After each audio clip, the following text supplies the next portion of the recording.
Dans cette vidéo, nous allons voir la suite de la création d'un mur dans 3ds Max vers la sandbox. Intéressons-nous maintenant à la partie collision du mur. Alors pour créer une collision sur le mur, il va falloir effectuer un clone de ce mur qui sera utilisé comme collision. Je sélectionne le mur, je vais dans Edit, un clone, je fais une copie, ici je peux laisser le nom par défaut pour l'instant et je fais OK. Alors là, nous avons vraiment un deuxième mur, donc vous voyez qui se trouve ici.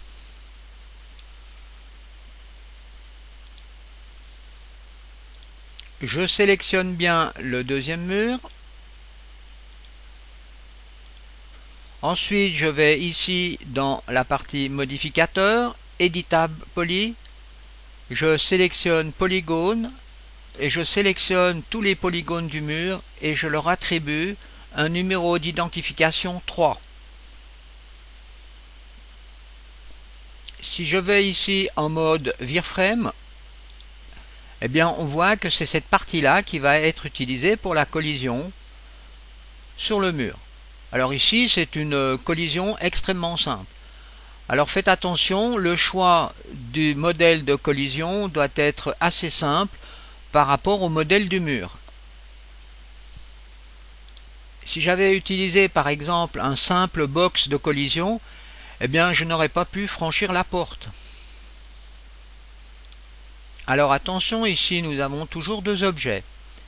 Alors je sélectionne le premier objet, le mur, OK. Et ensuite, je vais donc dans Attache et je vais attacher le deuxième mur, le mur 01, qui est le mur de collision. Donc maintenant, j'ai créé un seul objet unique.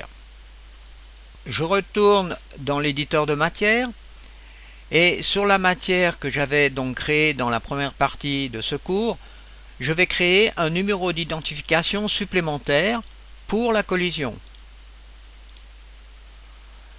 Alors, j'attribue toujours comme ceci.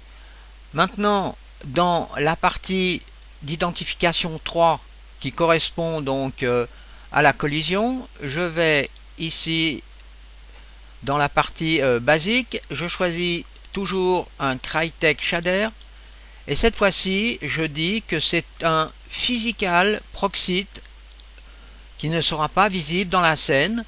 Je clique sur Physicalise pour rendre actif cet objet aux lois de la physique dans le moteur CryEngine. Si je désélectionne cette variable, eh bien le mur ne répondra pas aux lois de la physique. Ensuite, je donne le nom ici de mur proxy. J'affiche éventuellement la texture, mais ici, eh bien, cette texture, elle n'est pas importante. Je vais donc aussi mettre l'opacité ici à 0.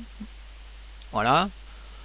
Vu que le bloc de collision est invisible. Ensuite, je remonte dans la hiérarchie.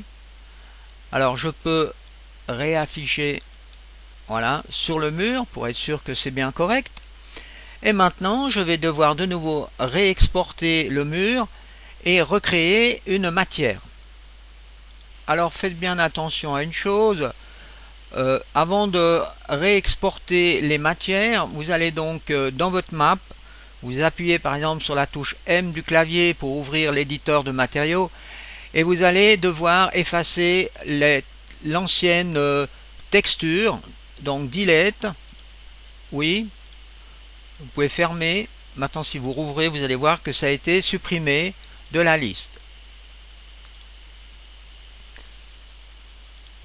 Ceci est nécessaire pour éviter des confusions.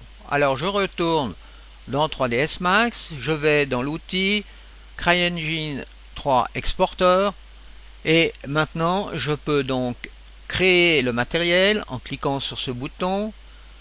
Dans Game SDK, dans mon répertoire Mi-Objet, je donne le nom de la librairie mur.mtl enregistré. Je retourne dans l'éditeur Sandbox Et là, vous voyez que la nouvelle texture est apparue ici avec le mur 1, le mur 2 et le mur proxite qui est transparent ici, qui va être utilisé comme collision. Là, on a les 3 textures séparément.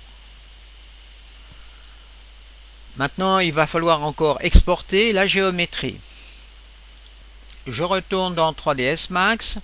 Alors, ici, la procédure, c'est je supprime ce mur, pique, et je choisis le mur que je veux exporter.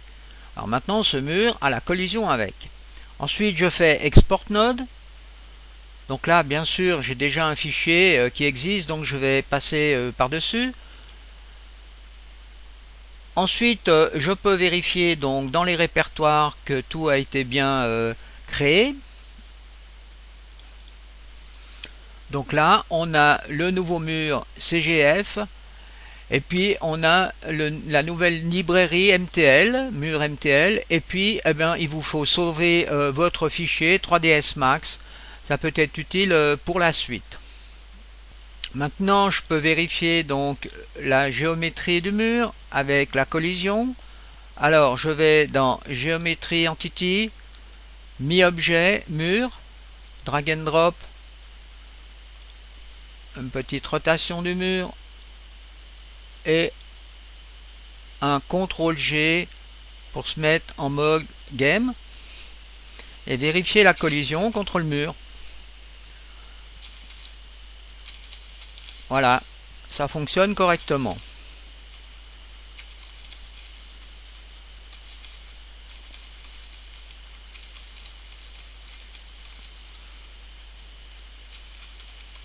Et de chaque côté.